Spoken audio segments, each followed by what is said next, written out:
하나님 감사합니다. 오늘도 우리 예배를 받아주시고 은혜 풍성히 더해 주옵소서. 예수님 이름으로 기도드립니다.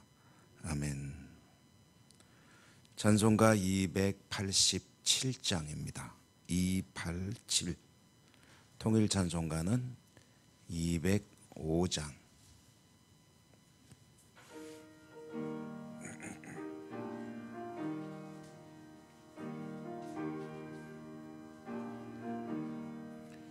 예수 앞에 나오면 죄사함 받으며 주의 품에 안기어 편히 쉬리라. 우리 주만 믿으면 모두 구원 얻으며 영생복 낭멸유관 확실히 받겠네. 예수 앞에 나와서 은총을 받으며 마음의 기쁨 넘치어 감사하리라. 우리 주 믿으면 모두 구원 얻으며 영생복 낭멸유관 확실히 받겠네. 예수 앞에 설 때에 흰 옷을 입으며 밝고 빛난 내 집에 길이 설리라. 우리 주만 믿으면 모두 구원 얻음 영생복 낭멸유관 확실히 받겠네. 잠언 18장 읽습니다. 잠언 18장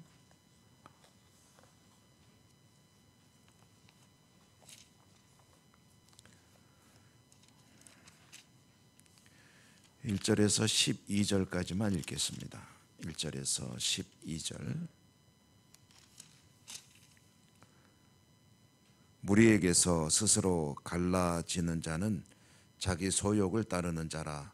온갖 참 지혜를 배척하느니라. 미련한 자는 명철을 기뻐하지 않냐고 자기의 의사를 드러내기만 기뻐하느니라. 악한 자가 이를 때에는 멸시도 따라오고 부끄러운 것이 이를 때에는 능욕도 함께 오느니라. 명철한 사람이 깊은 물과 같고 지혜의 샘은 솟구쳐 흐르는 데와 같다.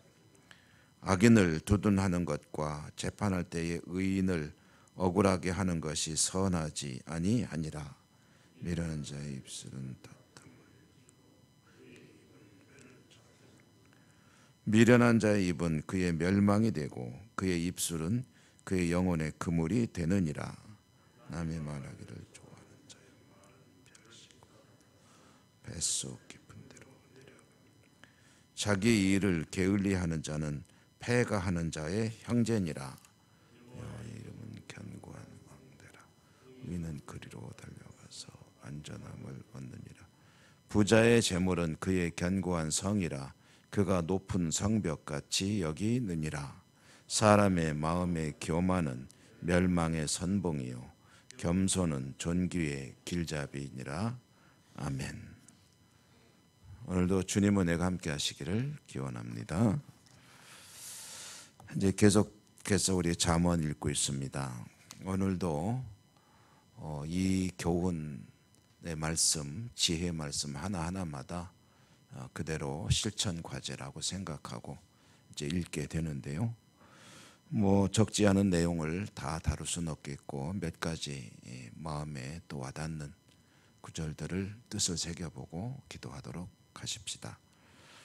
2절 말씀에 보니까 미련한 자는 명철을 기뻐하지 않는다 했는데, 이 미련한 자라는 것은 이제 두 가지 의미를 가지죠. 잠언에서 미련하다는 것은 하나님을 경외하지 않는 것을 의미하면서, 또 우리가 생각하는 그런 어리석음의 의미를 표할 때도 있습니다. 그럼 어리석은 자는 어떤 사람이냐 하니까 명철을 기뻐하지 않는다 했는데, 이 명철이란 말이 가지는 의미는 이제 듣는다 하는 그런 의미입니다. 그리고 이제 조금 더 그 속에 들어있는 말은 이해한다. 이해한다는 것은 그 사람의 입장이 되어준다, 되어본다, 뭐 그런 의미를 담고 있습니다. 그러니까 어리석은 사람은 이제 듣는 것을 싫어하는 사람이다. 그러니까 남의 말을 들을 줄 모르고, 남의 말을 들어도 받아들일 줄 모르고, 남의 말을 들어도 이해해 줄 줄 모르고, 다른 사람의 상황이나 사정이나 형편들에 대해서 아무런 그런 이해하려는 그런 동기나 시도가 없는 사람이 이제 미련한 사람이다. 반면에 이제 그렇지 않은 것이 이제 지혜다, 그런 의미의 말씀이 되겠죠. 이런 이들이 가지는 특징 중에 하나는 그 뒤에 나오는 내용은 자기의 의사를 드러내기만 기뻐하느니라. 그러니까 이제 그런 경우들 있지 않습니까? 산호라면 자신의 이야기는 굽히지 아니하고 남의 말은 수용하지 않는 그런 것이 어리석은 것이다 하는 것은 이제 굳이 성경 속에서 아니더라도 우리 삶의 현장에서 언제든지 새겨야 될 그런 내용인데요. 여기에 더하여 이제 성경 속의 말씀은 그러면 어떤 의미를 더 가지고 있다고 봐야 되느냐 하면은, 이제 하나님의 말씀을 듣지 않는 것은 물론이고, 듣더라도 자기 식으로 듣는 사람, 그 성경을 자기 어떤 이해를 가지고 접근하고 해석하고 의미를 찾고 적용하는 그런 신앙 생활이 없지 않아 있습니다.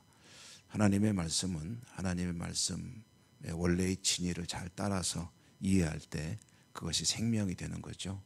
자신의 어떤 생각이나 또는 유리함이나 불리함을 고려하면서 하나님 말씀을 받게 되면은 그것은 사실 큰 의미가 없는, 생명을 얻을 수 없는 그런 말씀이 될 수가 있겠죠. 5절의 말씀에 보면은 악인을 두둔하는 것과 재판할 때에 의인을 억울하게 하는 것, 이것은 이제 어떤 이유로든 불의를 이제 편드는 것을 의미하는 그런 말씀일 것입니다. 우리들의 일상에서는 그렇게 자주 보는 모습은 아니겠지만, 정치하는 이들을 보면은 아주 현저하게 드러나죠. 소위 이제 당론이라는 것이 있으면 당의 방향이다, 당의 정책이다.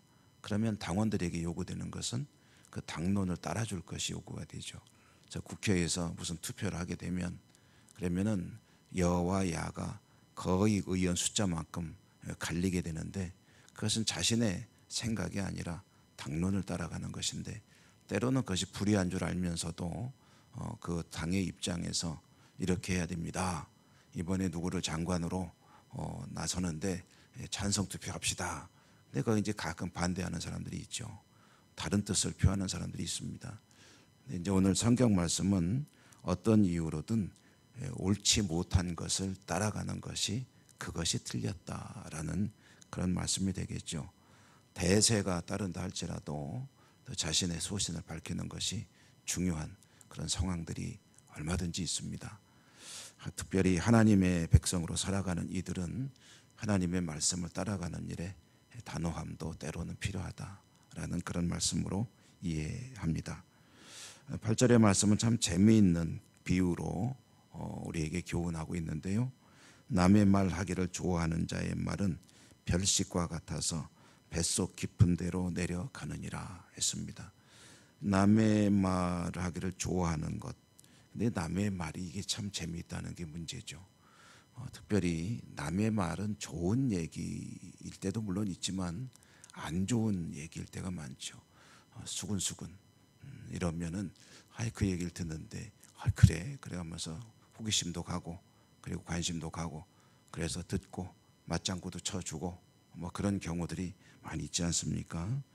남의 말이 참 남의 말 하는 것도 그렇고 듣는 것도 참 재미있다. 재미있다는 것을 어떻게 표현했냐면은 마치 별식과 같다. 맛있는 음식과 같다. 저거 먹으면은 뱃속 깊은 데로 내려가느니라. 한 것은 우리말로 하면은 뼈가 되고 살이 되느니라 라는 그런 의미입니다. 남의 말을 들으면 그건 어떻게 이렇게 기억도 잘 나고요. 그리고 내 것이 돼가지고 마치 내가 그것을 잘 아는 것처럼 퍼뜨리기도 하고 그렇게 살아가는 경우들이 없지 않아 있죠. 뱃속 깊이 내려간다. 잘 받아들여지고 오래 남게 되고 그러는데 이것이 가지는 의미는 뭐냐면 뱃속 깊은 데로 내려가는 그 자리 잡는 그것이 안 좋은 거거든요. 안 좋은 게 자리를 잡게 되면 자기의 삶을 망가뜨리는 것이 됩니다. 삶을 망치는 것이 된다. 이것은 오늘날의 우리의 삶으로 비유해 보자면 그러면 이제 패스트푸드와 같은 것이다. 입에선 참 좋은데 그거 좋아하다가는 몸이 안 좋아지죠. 기름지고 얘기를 하는 제가 괜히 송구스럽습니다. 그런데 패스트푸드를 좋아하는 거는 뭐 입맛에 맛있으니까 좋아서 많이 먹게 되면은 그러면 몸에 혈관이 막히고 몸이 망가지지 않습니까? 살찌고. 그런데 이 남의 말하는 게 그렇다 이라는 거죠. 남의 말하는 게 남의 말을 하는 것을 하지도 않고 듣지도 않고 그리고 퍼뜨리지도 않고 전할 필요도 없고 이제 그런 경우가 많이 있습니다. 저한테도 이제 그런 이야기를 전해주는 분들이 가끔 간혹 계셔요. 뭐 이렇게 다른 사람이 안 좋은 이야기 전해주면은 저는요 어떻게 처리하냐면 듣고서 꿀꺽 삼키지 않고 들었으면 이쪽으로 내보냅니다. 가급적이면 기억하지 않으려고 합니다. 왜냐하면 그분 이야기 들은 그분을 볼 때 자꾸 그게 떠올라요. 그러니까 들으면은 얼른 내보내버리는 게 좋습니다. 그리고 들은 이야기를 가급적이면 안 하는 게 좋은데 나도 모르게 나올 때도 있어요. 그럼 후회하죠. 그런데 가급적은 입 밖에 낼 필요도 없고 잊어버리면 이야기할 일도 없지 않습니까? 뱃속 깊은 데로 내려가지 않게 하는 것이 좋겠고요. 또 우리 10절의 말씀에 보면은 여호와 이름은 견고한 망대라 했습니다. 이 망대라는 말은 이제 피난처라는 뜻이 되겠죠. 이제 견고한 피난처라는 말은 안전한 피난처라는 것이고 의인은 그러니까 의인이라고 할 수 있는 사람이 어떤 사람이냐면 여호와를 피난처로 삼는 사람이 의인이다라는 뜻도 되겠죠. 그 의인은 하나님께 달려가서 하나님을 자신이 피난 견고한 의지할 피난처로 삼고 살아가는 사람이고요. 그 하나님은 결코 그런 기대와 믿음을 실망시키거나 배신하지 않는 분이다. 견고한 망대라는 뜻은 말씀은 그런 뜻입니다. 여러분 그렇잖아요. 사실 우리에게는 피난처가 필요합니다.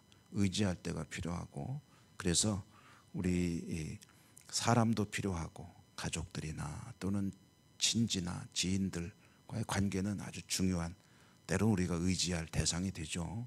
물질도 필요합니다. 살아가려면 물질을 의지해야 할 때가 있습니다.